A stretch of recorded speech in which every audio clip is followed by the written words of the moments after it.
Welcome to Schnockered Wrestling Reviews. I'm your host, George the Drunken Animal. Today I will be reviewing the NXT Takeover The End special that just aired a few days ago on the WWE Network. To assist me in this endeavor today, I will be drinking some Rogue Nation Brutal IPA, and to spice it up just a little bit, I will be taking one shot of Ouzo for every match. So this should get really interesting really fast.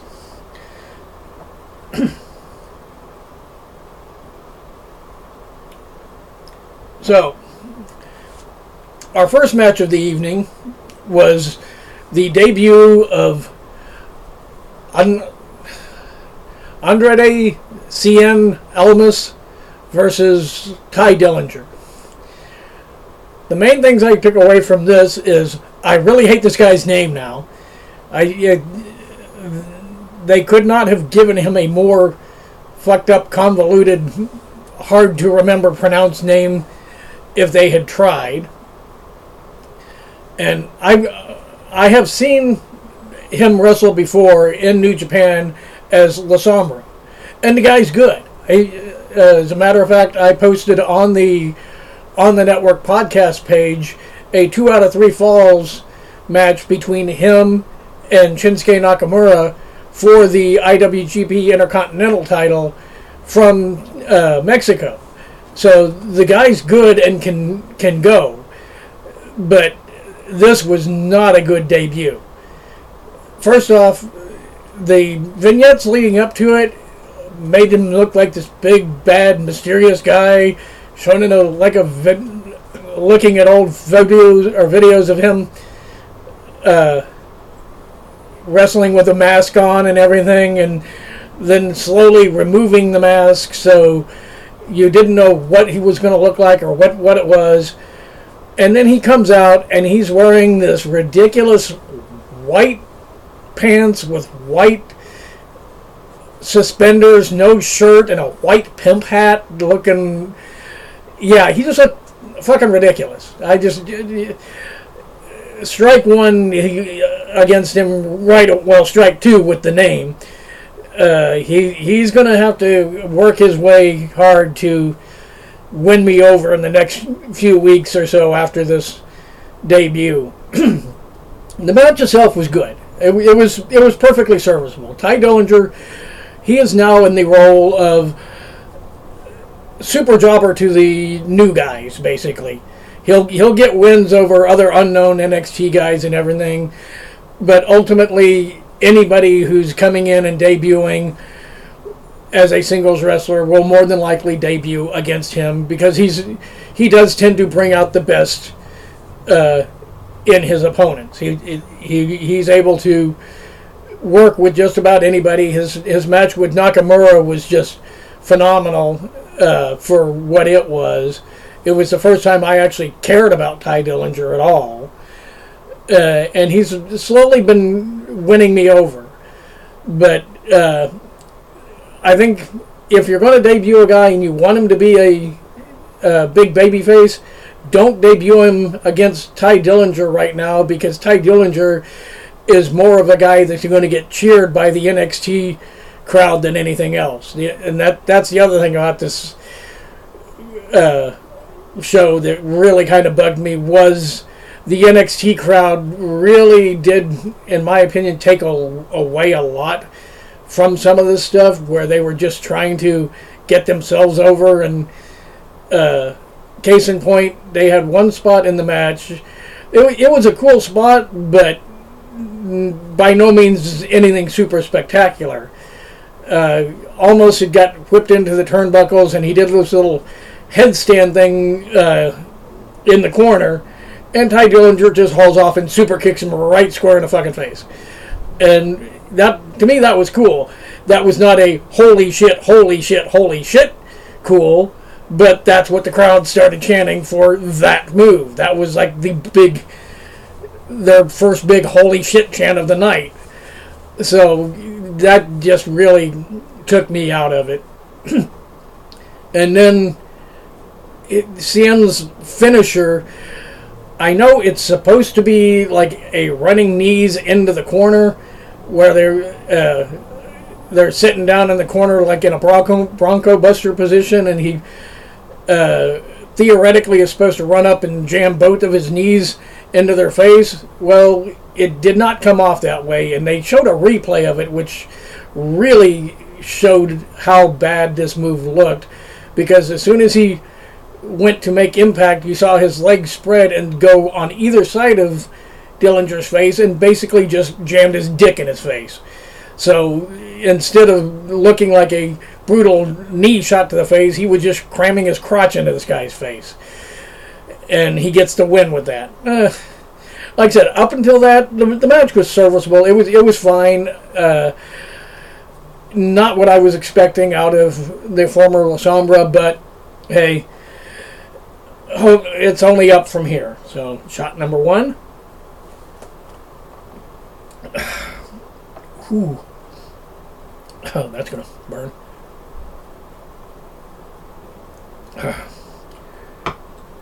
Our second match of the evening, and probably the match of the evening to me,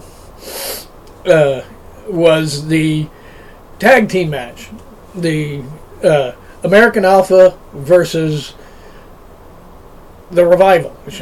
Yeah, already getting going here. American Alpha versus the Revival. And this match, I really didn't know how it was going to go. It could have gone either way. Had I done predictions, I probably would have leaned toward American Alpha winning, but it doesn't surprise me that the Revival did, especially considering what happened at the end of the match, but we'll get to that. The match itself was just outstanding. A lot of good high-flying moves, a lot of good old-school tag team psychology from the Revival. There were a lot of really cool spots. One point, you have the American Alpha slapping on stereo ankle locks in the middle of the ring on the Revival, and then just each team trying to one-up them with different moves and everything. There was one really sick move where they had Gable up for a Doomsday device, and which one is it? Dawson, I believe.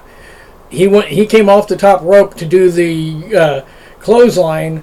Well, Chad Gable catches him in midair and spins him around and lands a belly-to-belly suplex on him that just looked amazing. That was one of the coolest spots I've seen them pull in a long time. I can't say enough about both these teams. They are both really, really good. I fully expect American Alpha to be on the main roster sooner rather than later. The Revival, I don't know. They're a good NXT team. I don't know how well they would translate to the main roster, because their size doesn't translate to their style. Their style is an old school beat 'em up Arn and Ole Anderson Minnesota Wrecking Crew style, where they ground and pound and everything else, but they're just not, they don't really have the size to pull something like that off on the main roster. But they are outstanding in NXT like this. So we'll have to see exactly where they go with that. And then the end comes when American Alpha is getting ready to nail one of the Revival with their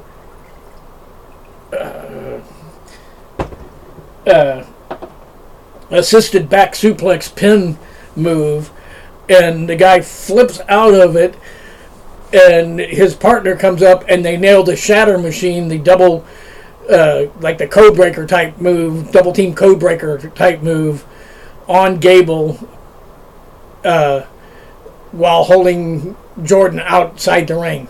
I believe it was that. No, I'm sorry, it was Jordan that was hit with the Shatter Machine, and Gable was being held outside the ring. Still, outstanding match. Really great stuff with this. And then after the match, here's another case of the crowd just really going into business for themselves and being, frankly, stupid.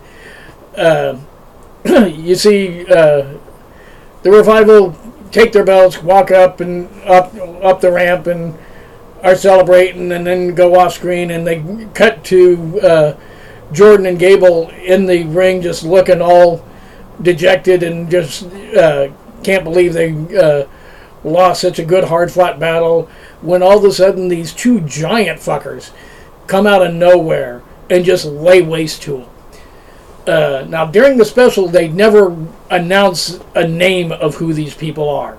Apparently, they're known as the Authors of Pain. These two really huge guys that have been working live shows on NXT. And then the crowd just starts shitting all over him, saying, "Who are you? Who are you?" So they trot out Paul fucking Ellering, one of the greatest managers of all time. And he just stands there at the top of the ramp watching his guys just dismantle American Alpha. They just completely lay waste to him. They hit a big boot side slam move, and then I guess their finisher is going to be this lariat Russian leg sweep type move, just laying them out, while the crowd in the entire time, even after Paul Ellering comes out, is chanting, "Who are you?" If you're a wrestling fan and don't know who the fuck Paul Ellering is, you're not a wrestling fan. I'm sorry. If you're just chanting stupid shit like that, you're just stupid. That's the only really negative part of that whole scenario that I really didn't like.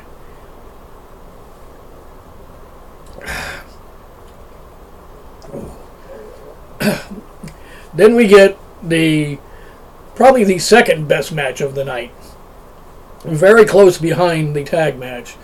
The Shinsuke Nakamura Austin Aries match. Again, this was another really good, hard-fought back and forth.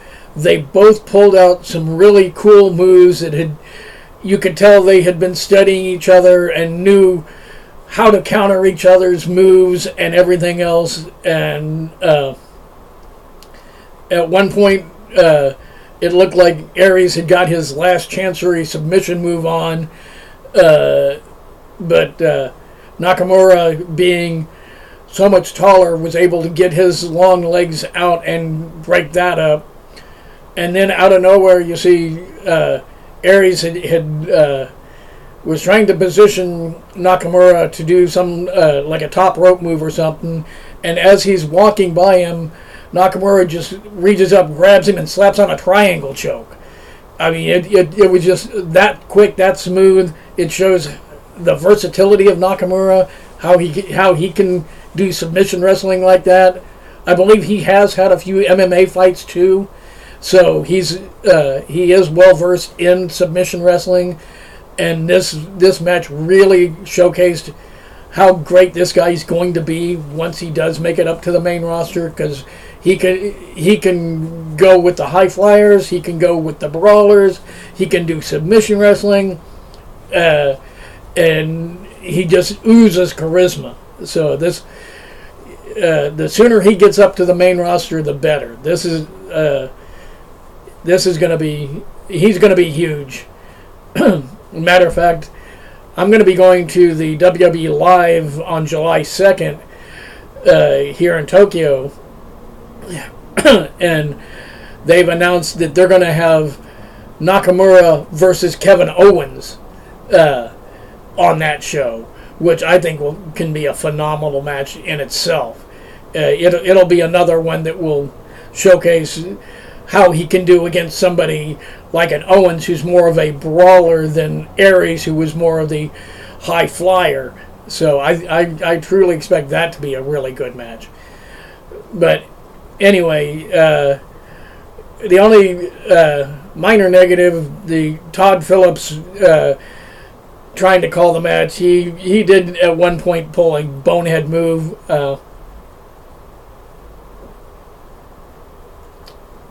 Nakamura hit a flying knee off the second turnbuckle on Aries after Aries he'd thrown him out of the ring at one point, and Aries went to dive out on him, and Nakamura moved, and Aries just crashed and burned right square into the railing out there. Nakamura throws him back in, hits a couple of stiff kicks, just lays him out, nails the knee from the second rope, and Todd Phillips starts screaming, "It's the Kinshasa! He hit the Kinshasa!" And Corey Graves goes, "No, you moron, that wasn't the Kinshasa. This is the Kinshasa." And then Nakamura runs and just nails the shit out of him with that brutal running knee Kinshasa move. And that's that. And that, like I said, that was between that and the tag match. Those were the two really matches of the night, in my opinion. Then we get the Nia Jax versus Asuka women's title match.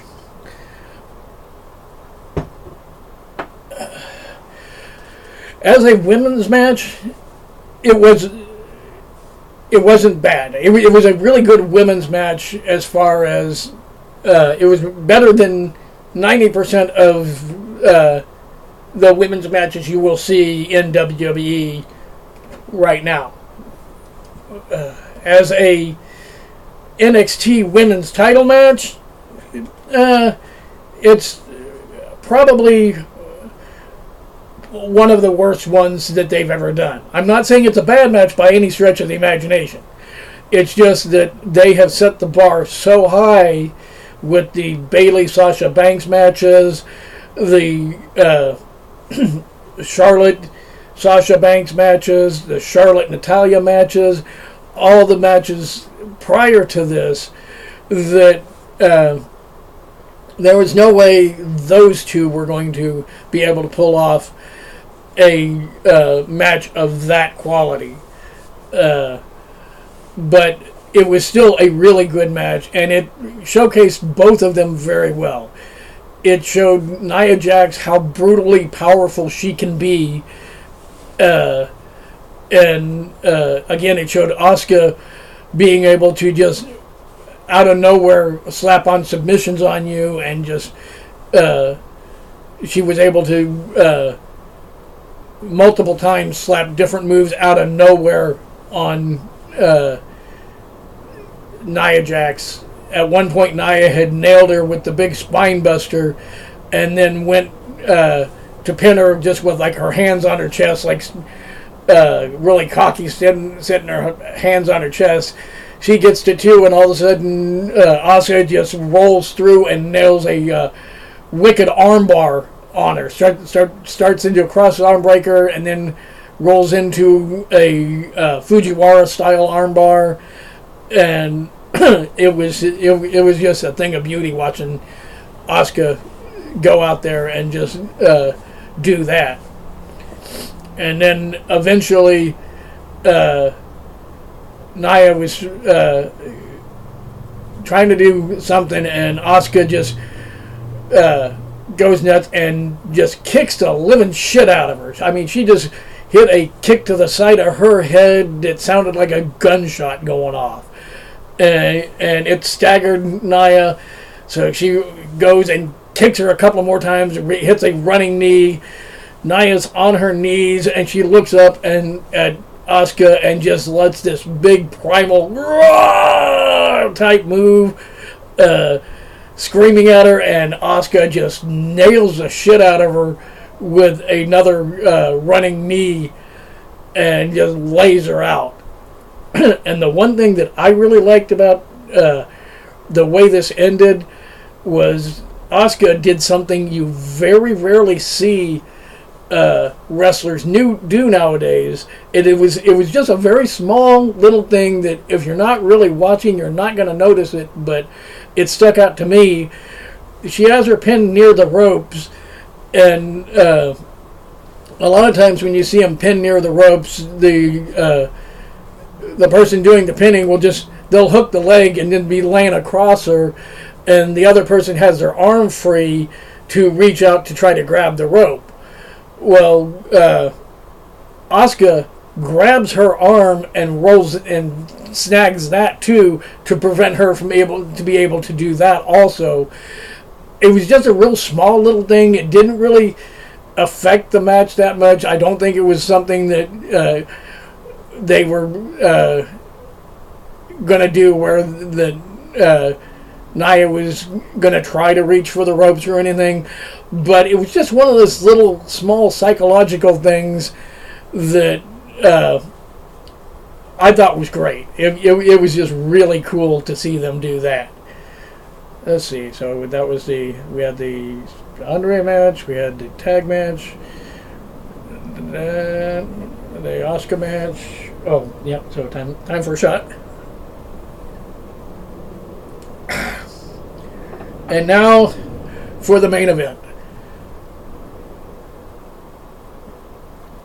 The main event was Finn Balor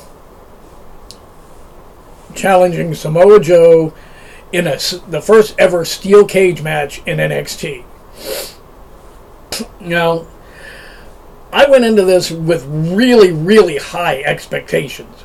I know what these two can do. This was not one of their better matches. It's not to say it was a bad match by any stretch of the imagination. It was still leaps and bounds above anything else anybody else is doing in WWE at this point. But they have set themselves a standard that's so high that I just...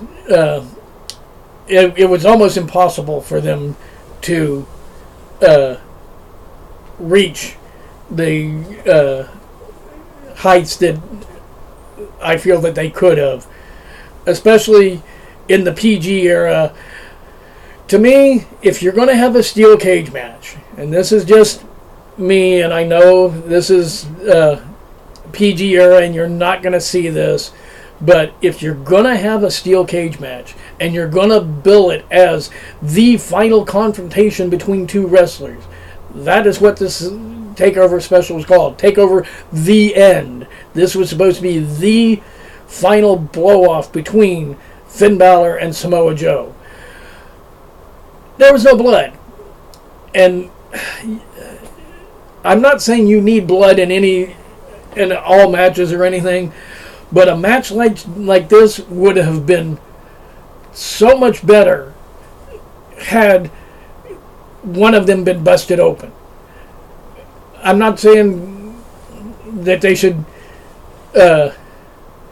blade, but you just, especially after their last Takeover match where Joe got inadvertently busted open, and they kept trying to run out and stop the bleeding and everything, that added just enough to that match to make it that much more memorable.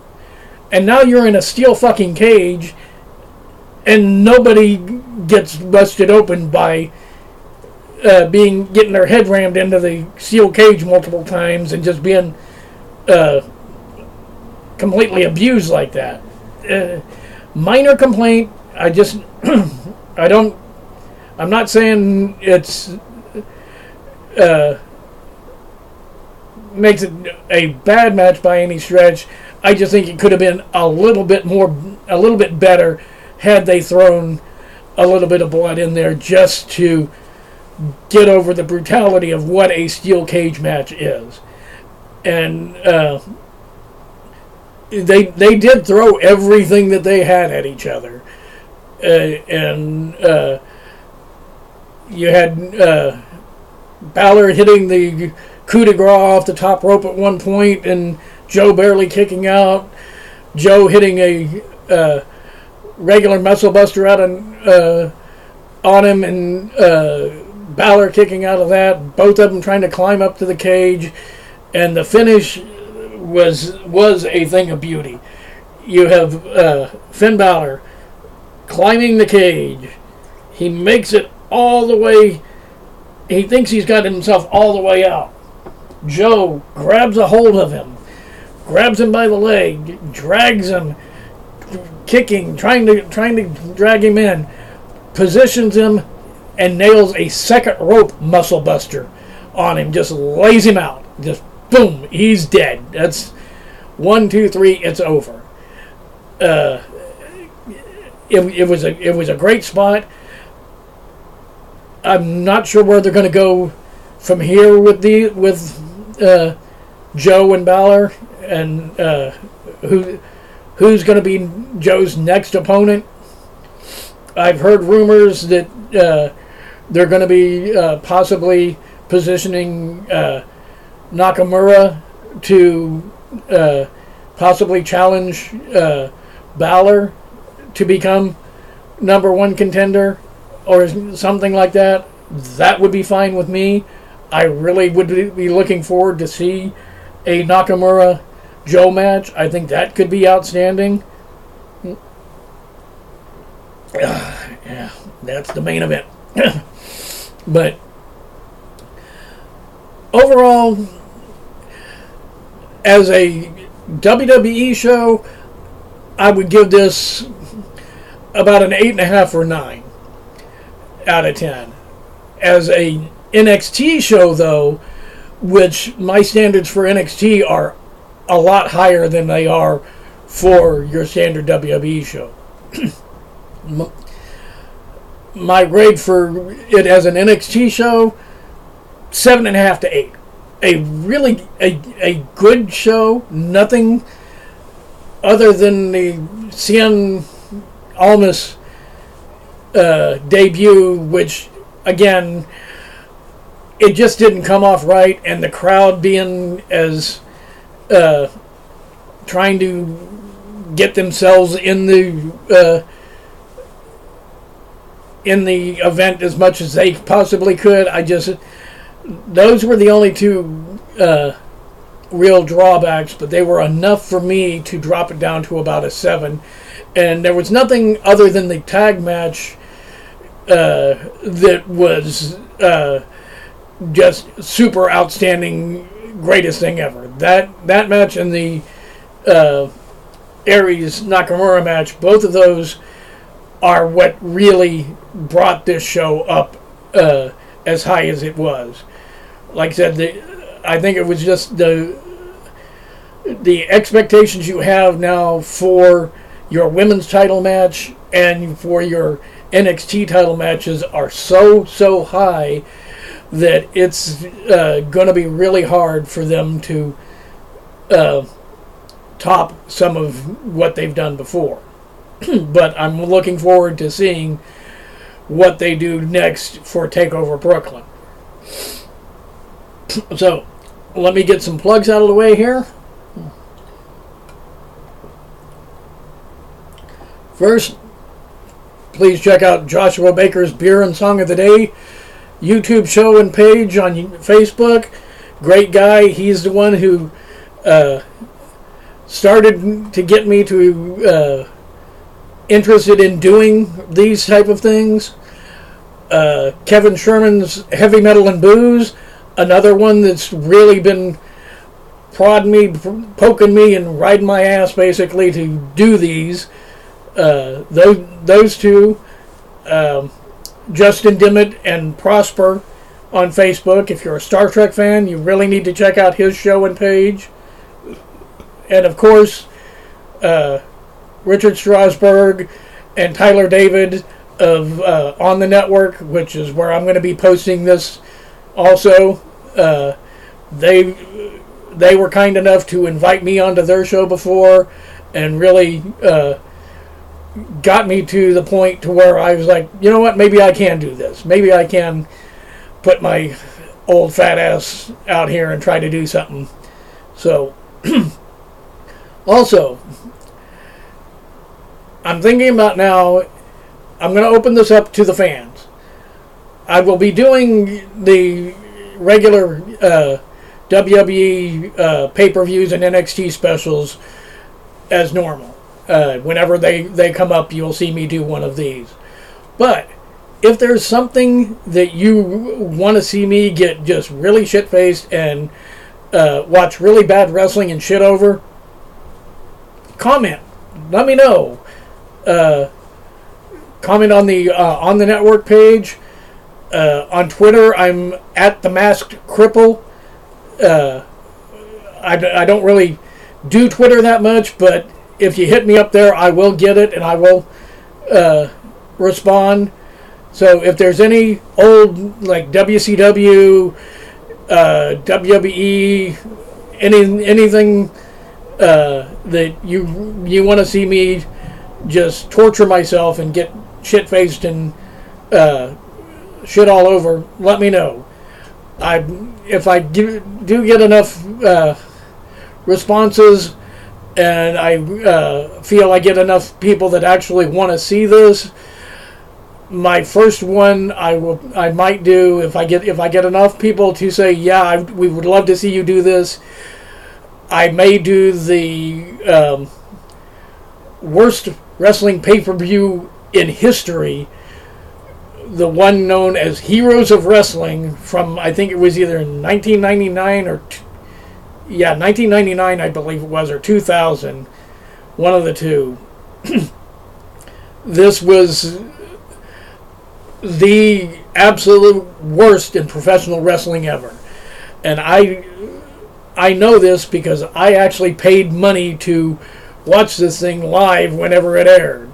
So I can give you my perspective. I will go back and rewatch it again and give you my perspective on why at the time I thought it was a good idea and where wrestling was at that point, and why I thought that this was going to be something more than what it ultimately turned out to be. But I guess that's going to be it. So this is me going down for the 1, 2, 3, doing the JOB.